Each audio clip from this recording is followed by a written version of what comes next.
Continue करते हैं ordinal approach. और आज हम बात करेंगे फीचर्स ऑफ इंडिफरेंस कर्व के बारे में। लास्ट लेक्चर्स में हमने देखा था कि इंडिफरेंस कर्व क्या होता है और मार्जिनल रेट ऑफ सब्स्टिट्यूशन के बारे में भी हमने पढ़ा था।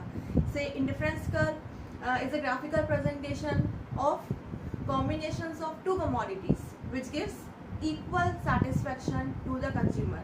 That means consumer is neutral in those combination. That's why neutral or indifferent in those combination. That's why this curve is called indifference curve. ठीक है, तो indifference curve के क्या features होते हैं उसके बारे में हम बात करते हैं।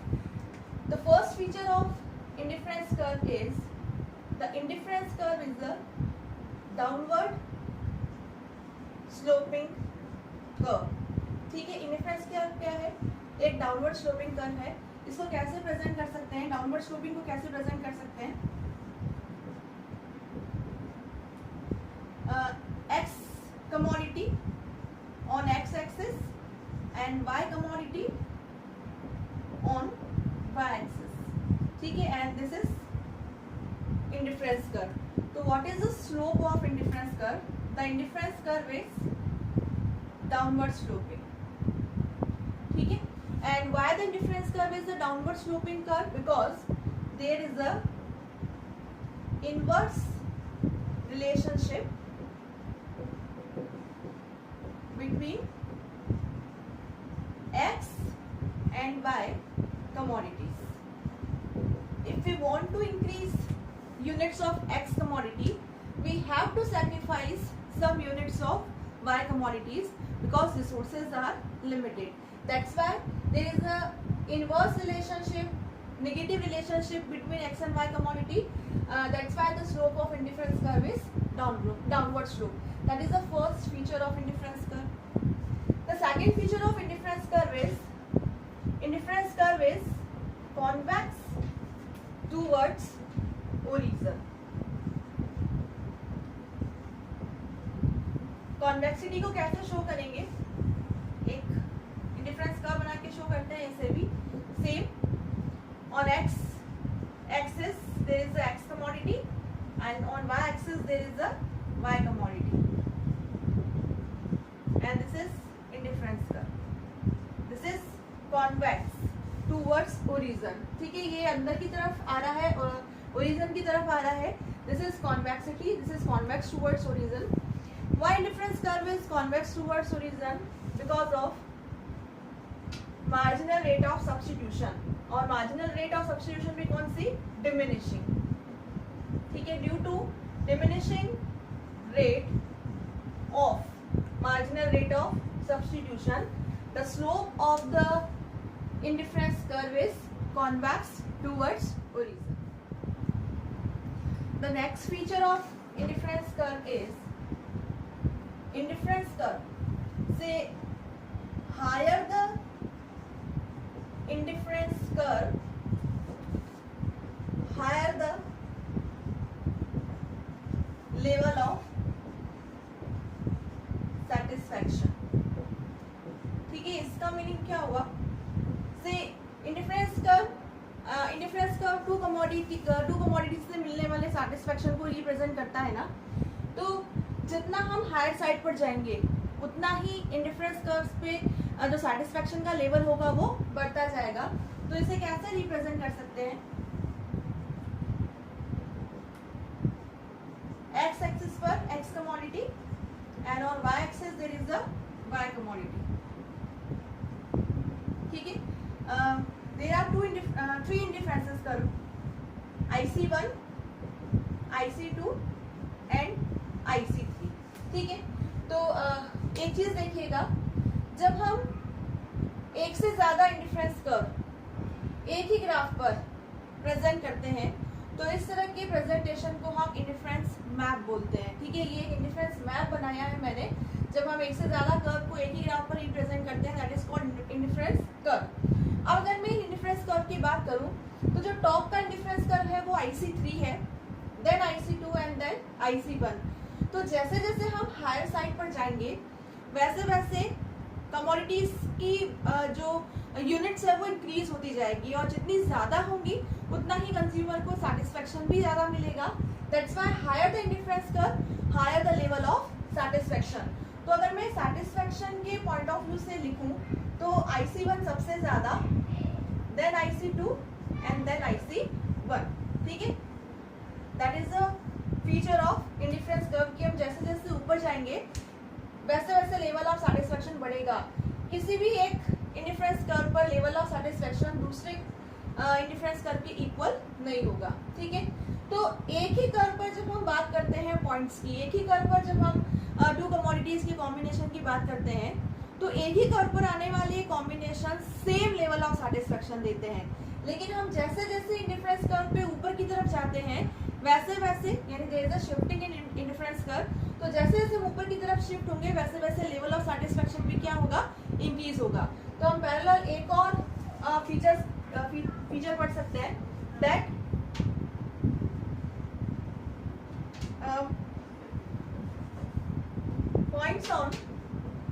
पॉइंट्स बोल लीजिए या कॉम्बिनेशन बोल लीजिए, on indifference curve gives same level of satisfaction. ठीक है, ये दोनों बात ध्यान रखिएगा। अगर कॉम्बिनेशन एक ही कर्व पर है तो वो same level of satisfaction provide करेंगे। कैसे? अगेन एक इंडिफरेंस कर्व ड्रॉ कर रहे हैं। On X axis there is the X commodity and on Y axis there is the Y commodity. ठीक है, और एक इंडिफरेंस कर्व बनाया है, और इंडिफरेंस कर्व कुछ कॉम्बिनेशन के बीच में बनता है। जैसे मैंने ये कुछ पॉइंट्स मार्क किए हैं, A, B, C, D और E।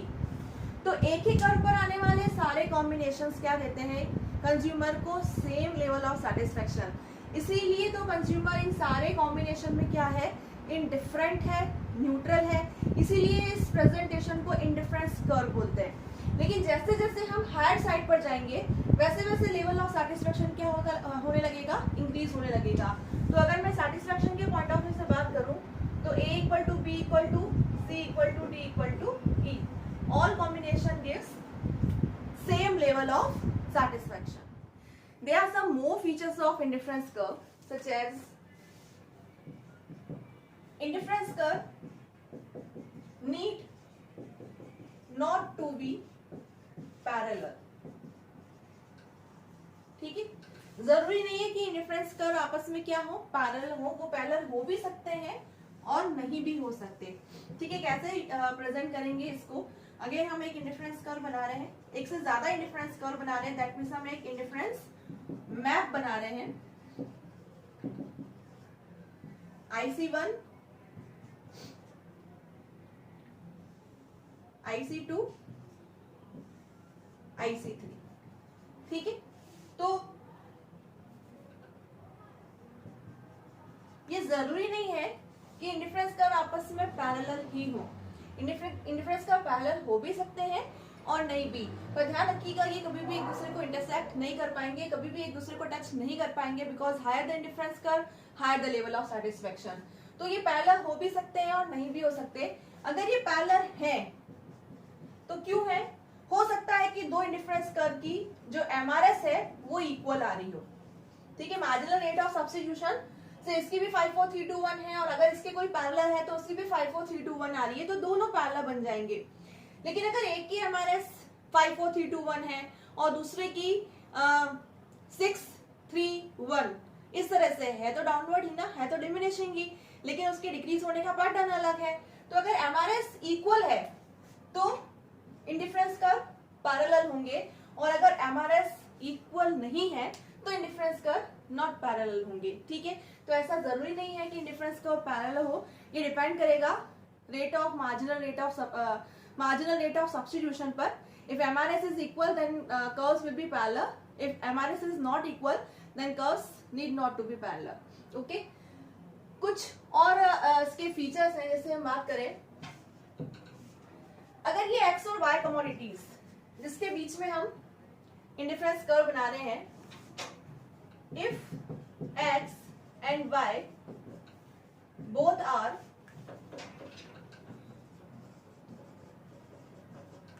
ठीक है, 2 पार्ट कर लेते हैं हम इसी में। अगर ये दोनों एक दूसरे के कॉम्प्लीमेंट्रीज हैं,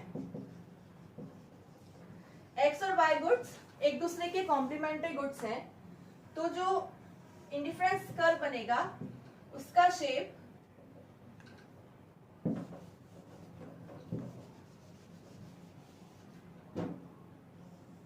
नाइन्टी डिग्री का होगा। ठीक है, if both the commodities are parallel, then shape of the indifference curve is 90 degree. But if both the commodities are substitute, then shape of the indifference curve will be a slant line of 45 degree. ठीक है, तो एक slant line बनेगी substitute good की with 45 degree angle. तो ये कुछ features हैं इंडिफरेंस कर्व के बारे में। ऑर्डिनल अप्रोच के through consumer equilibrium find out करने के लिए हमें फर्स्ट 2 बेसिक कॉन्सेप्ट्स के बारे में पढ़ना था, उनके बारे में सीखना था। The first concept indifference curve, जिसके बारे में हमने लास्ट लेक्चर्स में पढ़ा कि इंडिफरेंस कर्व क्या होता है और उसके क्या फीचर्स होते हैं। Second budget line. ठीक है, इंडिफरेंस कर्व और बजट लाइन के कॉम्बिनेशन से हम ऑर्डिनल एनालिसिस करके, इंडिफरेंस कर्व एनालिसिस करके और कंज्यूमर्स इक्विलिब्रियम फाइंड आउट करने की कोशिश करेंगे। ठीक है, तो हमने इंडिफरेंस कर्व और उसके फीचर्स को कंप्लीट कर लिया है। अब हम बात करते हैं हमारे नेक्स्ट कॉन्सेप्ट की, दैट इज बजट लाइन। जैसा हमने लास्ट लेक्चर्स इंडिफरेंस कर्व के लेक्चर में ये सीखा था कि higher the indifference curve higher the level of satisfaction. ठीक है, हम जितना इंडिफरेंस कर्व पे ऊपर की तरफ जाएंगे वैसे वैसे कंज्यूमर को मोर सेटिस्फेक्शन मिलेगा। और कंज्यूमर तो रैशनल कंज्यूमर है, उसे तो वैसे भी क्या चाहिए, हायर सेटिस्फेक्शन चाहिए, ज्यादा से ज्यादा। लेकिन जब हम हायर लेवल ऑफ सेटिस्फेक्शन की बात करते हैं तो कहीं ना कहीं 2 कंस्ट्रेंट्स काम करती है। 2 कंस्ट्रेंट्स यानी कि 2 लिमिटेशंस, 2 रेस्ट्रिक्शंस वो काम करती हैं। कौन कौन सी? पहली रेस्ट्रिक्शन ये होती है कि कमोडिटीज के प्राइसेस फिक्स होते हैं। ठीक है, और दूसरी हमारी मॉनिटरी इनकम। अब प्राइसेस भी पे करने हैं आपको, आपकी मॉनिटरी इनकम भी लिमिटेड है, तो कहीं ना कहीं एक लिमिटेशन क्रिएट होती है, दैट इज बजट कंस्ट्रेंट। ठीक है, यानी हम हमारे बजट से ज्यादा नहीं खरीद सकते, हमें हमारे बजट के अंदर ही खरीदना होता है। हम चाहते हायर लेवल ऑफ सेटिस्फेक्शन है, लेकिन हायर लेवल ऑफ सेटिस्फेक्शन के लिए हमें हायर पे करना होगा, हमें ज्यादा प्राइसेस पे करने होंगे, लेकिन हमारी मॉनिटरी इनकम तो लिमिटेड है ना, तो हम उसी लेवल पर उसी डिफरेंस कर्व के कॉम्बिनेशन को परचेज कर पाएंगे जो हमारी इनकम के अंदर होगा। ठीक है, that is called budget constraint, कि हम उन्हीं डिफरेंस कर्व्स पर पहुंच पाएंगे, हम उन्हीं डिफरेंस कर्व के कॉम्बिनेशंस को परचेज कर पाएंगे जो हमारे बजट के अंदर होंगे, and that is called budget constraint. Budget constraint को किस तरह से लिखते हैं? बजट कंस्ट्रेंट को लिखने का तरीका होता है Px into QX। Px into QX का मतलब होता है X कमोडिटी पर किया हुआ expenditure plus Py into QY, that is expenditure on Y commodity is less than equal to your monetary income. MI is monetary income. तो हम कितना एक्सपेंडिचर कर सकते हैं, हम कितनी यूनिट्स परचेज कर सकते हैं हमारे बजट के अंदर, हमारी मॉनिटरी इनकम के अंदर रहते हुए। ठीक है, this equation is for, this is not called equation क्योंकि इक्वल का साइन नहीं है, दिस इज कॉल्ड इक्विलिटी। तो this equality is for budget constraint. लेकिन अगर मैं बोलूँ कि when our expenditure is, this is total expenditure जो हम 2 कमोडिटीज पर कर रहे हैं उनको परचेज करने के लिए, and that is our monetary income.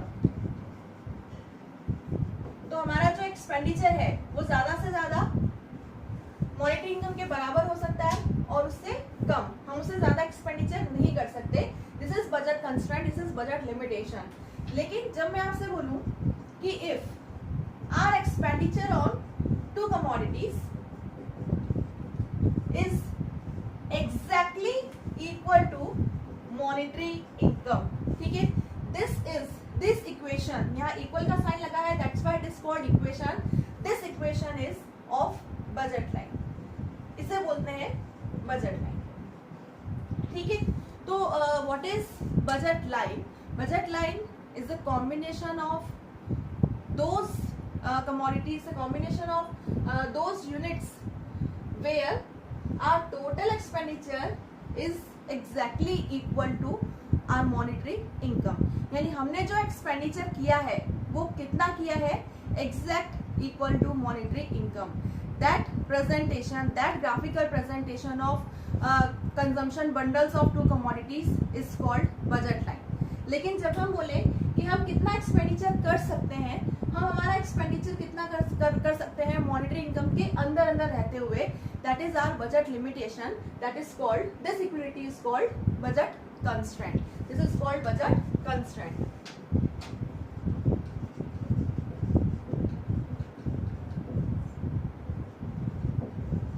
ठीक है, तो budget constraint is a wider concept which includes budget line, and budget line is a narrow concept, it's a part of budget constraint.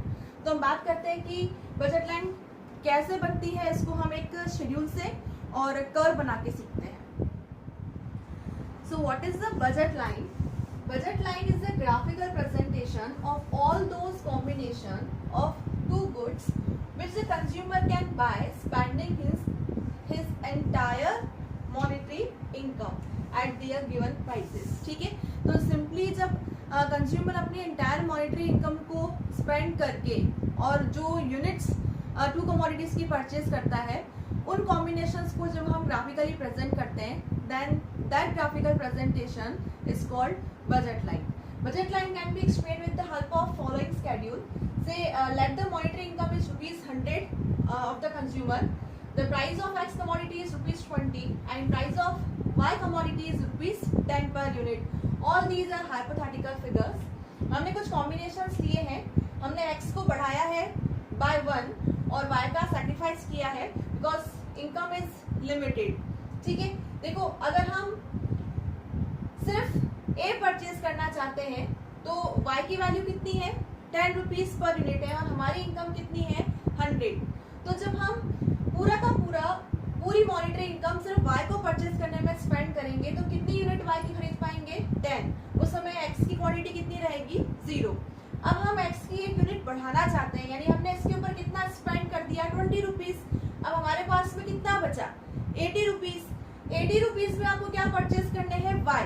एक Y की value है 10, तो आप कितने Y purchase कर पाएंगे, 8।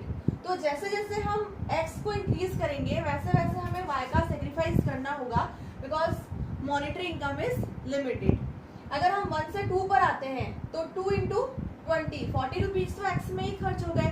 अब कितने बचे, 60 rupees.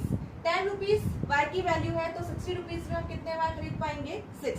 So these are called the combinations of two commodities which consumer can purchase by spending his entire monetary income। ठीक है, तो जब इन कॉम्बिनेशन को हम ग्राफिकली प्रेजेंट करते हैं, ग्राफ पेपर पर प्रेजेंट करेंगे, तो देखो हमें किस तरीके से एक कर्व मिलेगा। एक्स एक्सिस पर ले रहे हैं यूनिट्स ऑफ एक्स कमोडिटी और वाई एक्सिस पर ले रहे हैं यूनिट्स ऑफ वाई कमोडिटी। तो एक्स 0 to 5 है,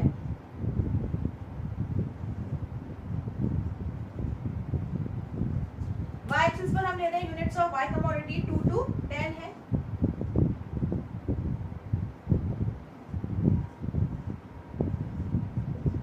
there is qy and there is qx। ठीक है, अब जब हम इसको प्रेजेंट करेंगे, हम ग्राफिकली अब इन वैल्यूज को पुट करते हैं। Combination A, when we spend entire monetary income on y commodity, तो ये 10 यहाँ पर आ जाएगा। उसके बाद में 1:8 का रेशियो है।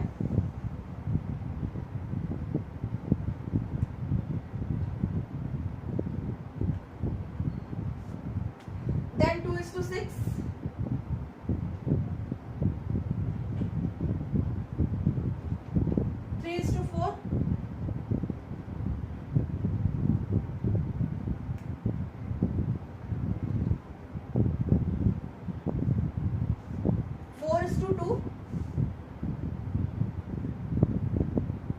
and we spend our entire monetary income on x axis, then the last F combination is on 5th point।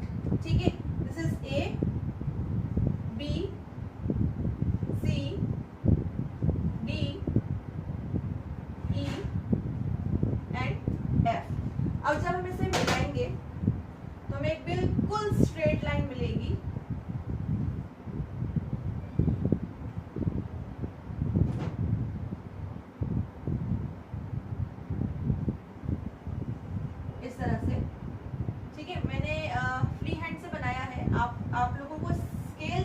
पड़ेगा।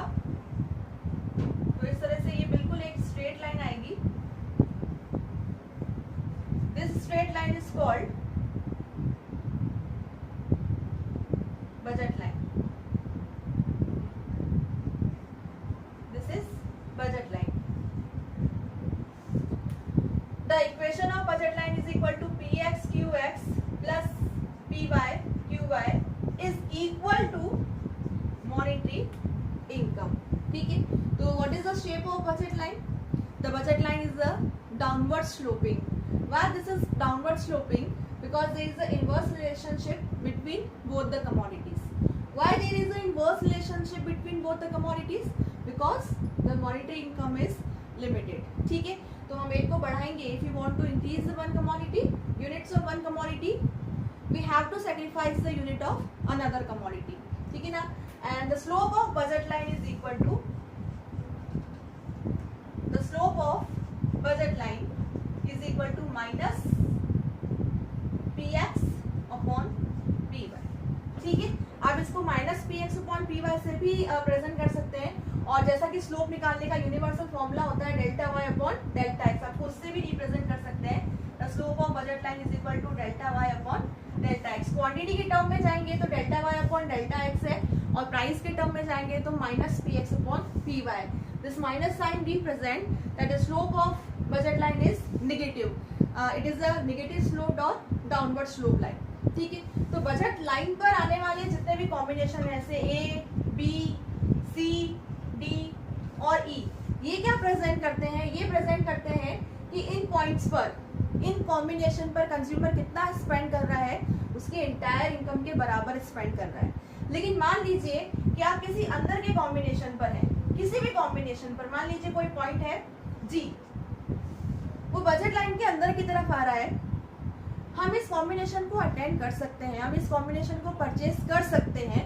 ये कॉम्बिनेशन ये बता रहा है कि आपने अपनी पूरी इनकम को खर्च नहीं किया है, आपने थोड़ा सा सेव किया है और थोड़ा खर्च किया है, तो हम बजट लाइन के अंदर आ जाएंगे। This is called budget set. तो ये budget set represent all those combinations which a consumer can purchase with in his monetary income. अपनी इनकम में रहते हुए आप जो भी परचेज कर सकते हो, वो सब बजट सेट है। जो बजट सेट बजट लाइन के ऊपर आ रहे हैं, यानी जो इक्वल टू मॉनेटरी इनकम है, वो बजट लाइन ही प्रेजेंट कर लेंगे। लेकिन अगर आप बजट लाइन के अंदर की तरफ आ रहे हो, तो दैट इज अटेनेबल कॉम्बिनेशन। आप इसको अचीव कर सकते हो क्योंकि आपने अपनी इनकम के अंदर रहते हुए इसे खर्च किया है। ठीक है, विच इज पॉसिबल। लेकिन मान लीजिए मैं कोई ऐसा कॉम्बिनेशन बोलती हूँ जो इस बजट लाइन के बाहर की तरफ है, इसे नाम दे देते हैं हम H। ये बिल्कुल आउटसाइड है। क्या आप इस कॉम्बिनेशन को परचेज कर सकते हो? It is non attainable combination. क्यों नहीं कर सकते? क्योंकि ये हमारे बजट के बाहर है। ये हमारी बजट लाइन है ना, जिसमें हमने पूरा 100 रुपीज स्पेंड किया है। क्या हम 110 स्पेंड कर सकते हैं? क्या नहीं कर सकते, because resources are limited, our monetary income is fixed. तो ये जो कॉम्बिनेशन बाहर की तरफ आया है, that is non attainable combination. ठीक है, तो this is the concept of budget line. अब हम ये बात करेंगे कि इस बजट लाइन में चेंजेस कैसे आते हैं। ठीक है, चेंजेस मीन्स मान लीजिए प्राइसेस चेंज होंगे तो बजट लाइन पे उसका क्या इम्पैक्ट आता है। अगर कंज्यूमर की इनकम चेंज हो गई तो उसका बजट लाइन पर क्या इम्पैक्ट आता है। तो हम नेक्स्ट बात करते हैं changes on budget line. First change जिसकी हम बात कर रहे हैं, that is change in price of X commodity. ठीक है, हम सिर्फ एक्स का प्राइस चेंज कर रहे हैं, यानी वाई के प्राइसेस को हम क्या मान रहे हैं? कांस्टेंट। अब देखो, चेंज भी दो तरह का होता है। कैसे? या तो एक्स का प्राइस इंक्रीज होगा या एक्स का प्राइस डिक्रीज होगा। यही दो सिचुएशन होती है। अगर एक्स का प्राइस बढ़ जाता है तो आप एक्स की ज्यादा यूनिट्स खरीदेंगे या कम? तो as per law of demand, अगर प्राइस बढ़ता है तो हम कितना खरीदते हैं? हम कम परचेज करते हैं ना, तो एक्स की यूनिट्स क्या हो जाएंगी? कम हो जाएंगी। ठीक है, अब इसको कैसे प्रेजेंट करेंगे बजट लाइन में? तो बजट लाइन में चेंज दिखाने के लिए सबसे पहले हमें एक नॉर्मल बजट लाइन ड्रॉ करनी होगी, और उसके बाद हम इफेक्ट दिखाएंगे कि एक्स कमोडिटी के प्राइस में चेंज होने का क्या इफेक्ट होता है। तो पहले हम एक नॉर्मल सी बजट लाइन ड्रॉ कर लेते हैं, that is normal budget line. इसी तरह से होती है। अब प्राइस ऑफ एक्स बढ़ गया, एक्स, वाई को चेंज नहीं करना है, एक्स का प्राइस बढ़ गया, सिचुएशन ए, तो इस केस में हम इस केस में हम एक्स कितना खरीद पाएंगे, हम एक्स कम खरीद पाएंगे, क्योंकि एक्स क्या हो गया, एक्सपेंसिव। तो हम इस पॉइंट से अंदर के पॉइंट की तरफ क्या हो जाएंगे, शिफ्ट हो जाएंगे इस तरह से। तो बजट लाइन किस तरीके से शिफ्ट हो जाएगी, ठीक है, इस तरह से अंदर की तरफ। लेकिन अगर हम वही बोले कि एक्स के प्राइसेस कम हो गए, तो जब एक्स के प्राइस कम होंगे तो हम एक्स को ज्यादा खरीदेंगे, तो यही बजट लाइन आउटवर्ड क्या हो जाएगी, शिफ्ट हो जाएगी, ठीक है, इस तरह से।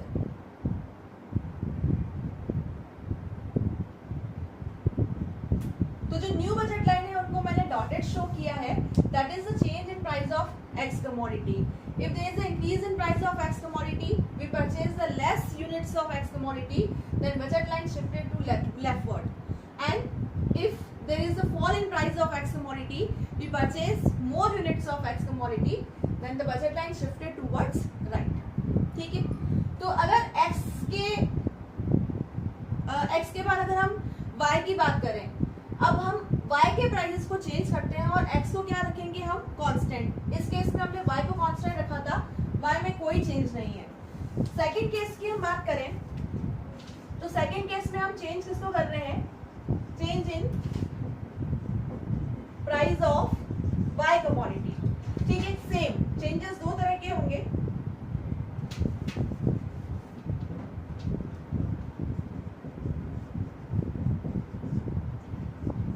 फर्स्ट Y का प्राइस इंक्रीज करके देखते हैं, एंड सेकंड सिचुएशन Y का प्राइस डिक्रीज करके देखते हैं। तो उसके लिए अगेन पहले हमें क्या चाहिए, एक नॉर्मल बजट लाइन चाहिए जो टू कमोडिटीज में बनी है, that is X commodity on X axis and Y commodity on Y axis, and this is budget line, downward sloping straight line. First case हमने Y का प्राइस इंक्रीज किया, तो जब हम Y का प्राइस बढ़ाएंगे, जब Y का प्राइस बढ़ेगा मार्केट में, हम Y को कम परचेज करेंगे। तो जब हम Y को परचेज कम करेंगे, देखो अब X को नहीं चेंज करना है, X सेम रहेगा।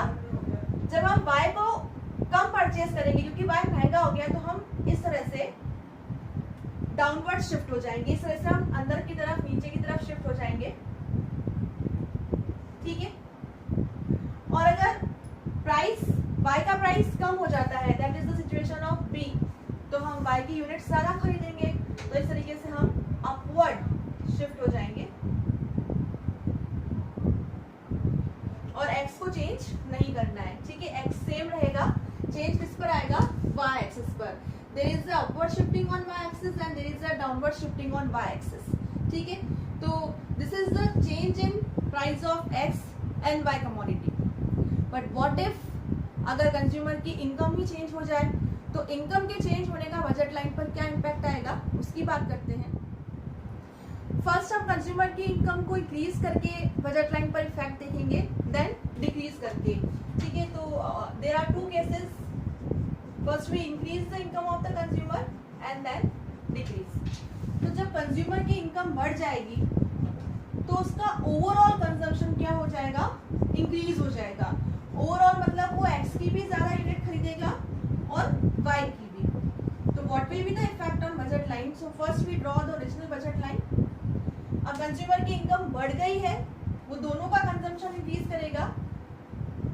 वी अज्यूम दैट जो दोनों का यूज है वो कंज्यूमर के लिए बराबर है। तो what is the change on budget line, there is rightward shift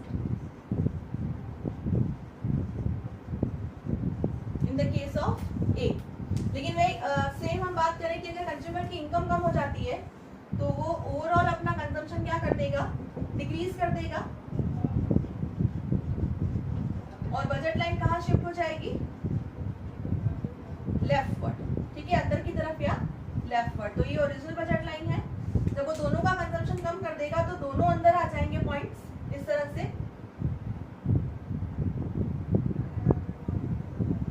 ठीक है। This is leftward shift.